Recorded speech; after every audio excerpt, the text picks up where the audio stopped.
और बात हो रही है इस रामलीला की, तो मैं आपको रामलीला के लक्ष्मण से मिलवाता हूँ, शशांक तिवारी, जो बिहार के एक उभरते हुए अभिनेता हैं। और शशांक, मैं चाहूँगा कि इस रामलीला के एक दो संवाद लक्ष्मण वाले सुना दिए जाए। तो मैं सुनाना चाहूँगा, हमारा जनक के साथ एक संवाद था, मैं उसको सुनाना चाहूँगा। जब हम स्वयंवर की प्रथा चल रही होती है तब हम ये संवाद कहते हैं। महाराज जनक वीर विहीन वसुधा को कहकर रघुकुल को ललकारा है। ये धनुष जो किसी से हिला भी नहीं, अब ये धनुष हमारा है। और उसी के अंतर्गत एक परशुराम जी के साथ भी था हमारा डायलॉग, जो कुछ ऐसे था। ऐ साधु क्यों गुस्सा करते हो, ऐसे कितने ही धनुष हमने लड़कपन में तोड़े हैं। दैत्य नरभक्षी राक्षसों के गर्दन हमने चुटकियों में मरोड़े हैं। जय श्री राम। जय श्री राम।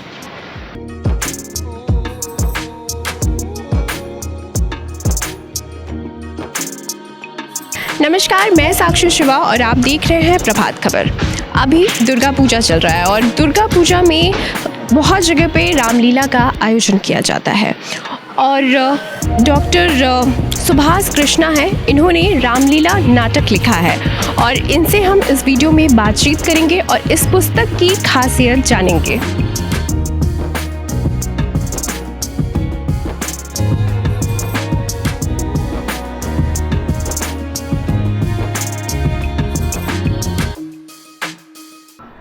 सर, आपने हाल ही में ये नाटक लिखा है संक्षिप्त रामलीला, तो इसे लिखने की प्रेरणा आपको कहाँ से मिली? देखिए, प्रेरणा, मैं इसके पीछे थोड़ा इतिहास में जाऊंगा कि 2013 में जब मुझे रामलीला करने का ख्याल आया और मैंने सोचा कि रामलीला तो हिंदुस्तान में कई जगह होती है, लेकिन ज़्यादातर जो रामलीलाएं होती हैं वो 10 दिन की होती है, हर दिन अलग अलग प्रसंग दिखाए जाते हैं। तो एक ऐसी रामलीला करूँ जिसमें एक ही दिन राम के जन्म से लेकर रावण के मृत्यु तक को दिखाया जा सके।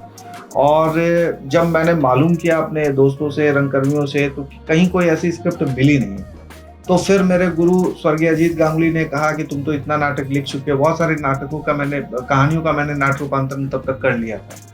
तो फिर मैंने मन बनाया कि चलो मैं लिखने की कोशिश करता हूँ, और तब मैंने लिख डाला। और 2013-14 उसके बाद भी कुछ एक साल मैंने मंचन किया, और लेकिन वो अप्रकाशित थी, प्रकाशित नहीं हुई थी।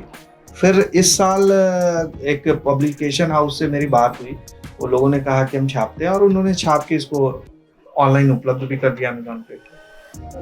तो फिर ये जो इतने सालों का गैप है, तो इससे क्या कुछ फिर मॉडिफाई या कुछ इसमें हाँ, अगर ये आप प्रकाशित पुस्तक को अगर मुझे फिर से देंगे, राइटर के अंदर ये होता है कि आप एक बार फिर से पढ़िए तो राइटर फिर उसमें 2 लाइन कुछ हटा के कुछ नया जोड़ ही देगा।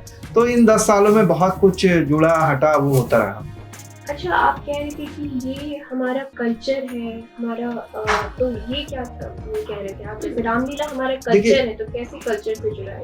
देखिए, अगर हम बात करते हैं रामायण की, रामायण एक महाकाव्य धार्मिक पुस्तक भी है, लेकिन रामलीला जो है ये हमारी एक सांस्कृतिक विरासत है।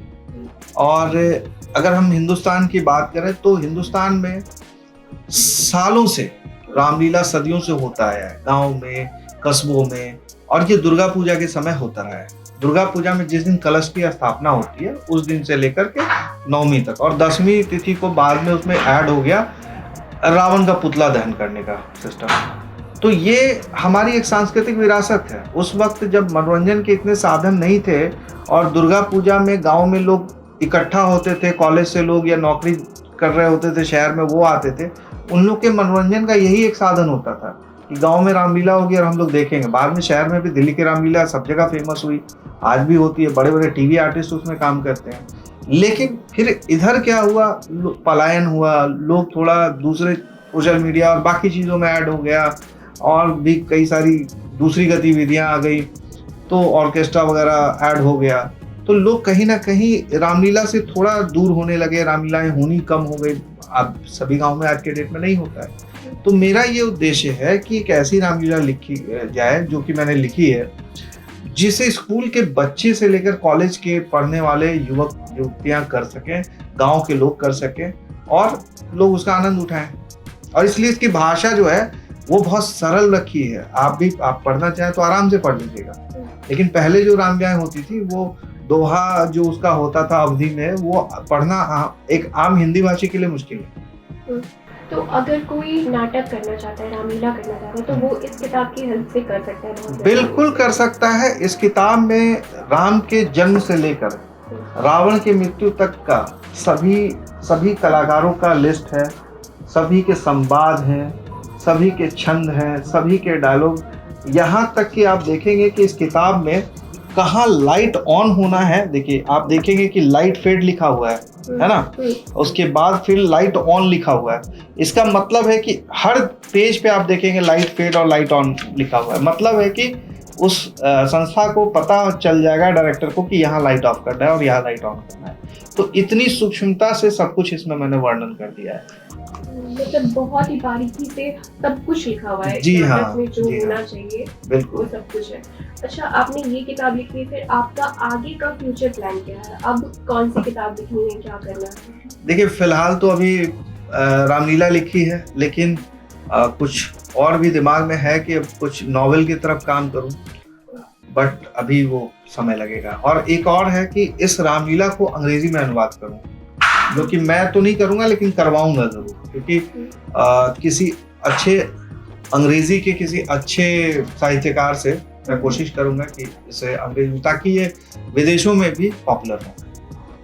अच्छा, रामलीला पर तो और भी कई नाटक किताबें लिखी गई होगी, तो उसमें और इसमें क्या फर्क है? देखिए रामलीला, मैंने कहा ना कि रामलीला तो कई तरह से होते रही। आप इंडोनेशिया चले जाइए, वहां आपको रामलीला मिलेगी, बहुत जगह, श्रीलंका में बहुत जगह आपको रामलीला मिलेंगी, लेकिन हर जगह उसको करने का तरीका अलग अलग है। कहीं 10 दिन के लिए हो रहा है, कहीं 5 दिन के लिए हो रहा है, कहीं कुछ, कहीं वो लोग राम के जन्म से लेकर के भरत मिलाप तक दिखा रहे हैं, तो वो अलग अलग तरीका है। मेरे रामलीला में खासियत ये है, राम के जन्म से लेकर रावण के मृत्यु तक है, ये इसकी खासियत है। और 3 घंटे के अंदर सब कुछ समाप्त हो जाएगा, 2.5 से 3 घंटे में।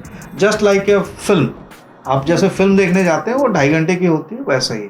सर, एक सवाल आपसे ये भी रहेगा कि रामलीला हमें क्या संदेश देता है? देखिए रामलीला एक सामाजिक आदर्श को स्थापित करता है, रामायण एक सामाजिक आदर्श, और इससे अच्छा संदेश तो कहीं मिलेगा ही नहीं। जब हम सवाल पूछते हैं कि पुत्र कैसा हो, तो रामायण से उत्तर मिलता है कि श्रवण और राम के जैसा हो। जब हम सवाल करते हैं कि भाई कैसा हो, तो रामायण से या रामलीला से कहें कि उत्तर मिलता है कि भरत और लक्ष्मण के जैसा हो। आजकल आप आए दिन अखबार में पढ़ते होंगे कि आधा कट्ठा जमीन के लिए भाई ने भाई को मार दिया, लेकिन भरत, उनको अयोध्या का साम्राज्य मिल गया, पर उन्होंने उसको ठुकरा दिया। बोला मैं ऐसे अयोध्या का राजा नहीं बनूंगा कि मेरे भाई को उसके लिए वनवास जाना पड़े, और वो अयोध्या के बाहर वन में रहने लगे, कुटिया बना करके। जब सवाल पूछते हैं कि मित्र कैसा हो, तो राम के जैसा हो। उन्होंने जो सुग्रीव से मित्रता निभाई, वो चाहते तो बाली का साथ दे सकते थे, बाली बलवान था, तुरंत 2 दिन में युद्ध जीत जाते, लेकिन उन्होंने बाली को नहीं, सुग्रीव को चुना। मित्र कैसा हो, राम और सुग्रीव जैसा हो। भक्त कैसा हो, हनुमान के जैसा हो। और शत्रु कैसा हो, रावण के जैसा हो। तो ये सभी उत्तर, इसलिए रामायण से बड़ा सामाजिक आदर्श को स्थापित करने वाला दुनिया में कोई भी बुक आपको नहीं मिलेगा।